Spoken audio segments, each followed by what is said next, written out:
Isa sa ating followers na nagsabi na itago na lang natin sa pangalan niya at ayaw niyang ma-post dito sa Facebook. Ayaw na daw mag-Facebook, hindi na daw gagawa ng content dahil walang masasahod.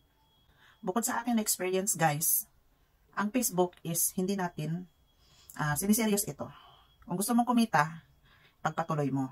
Hindi porke nag-open ka ng professional dashboard is sasahod ka agad or ma-monetize ka agad.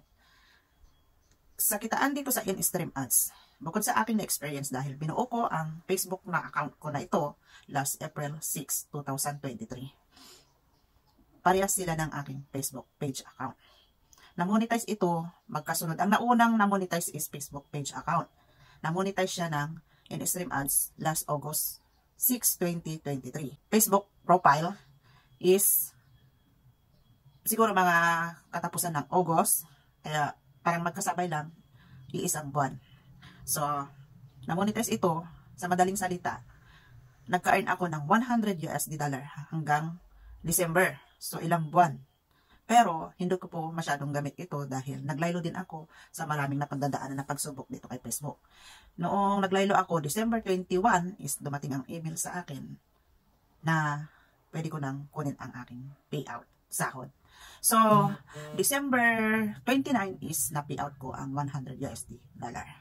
So, sa madaling salita, huwag kang sumuko pag nag-open professional dashboard ka.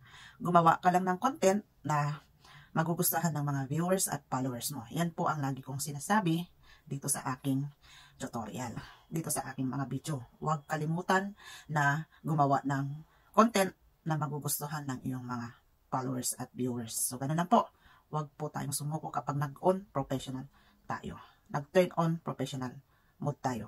Kaya, lagi niyong tatandaan, huwag seryosohin ang paggamit dito kay Facebook. At huwag mo rin aasahan na kapag nag-open professional dashboard ka or professional mode, turn on professional mode, is sasahod ka agad. Marami ka pong pagdadaanan dito kay Facebook. Hindi po madaling kumita at lalong hindi po ura-uradang makasahod ka dito kay Facebook. So, ganun lang po. Follow for more tips.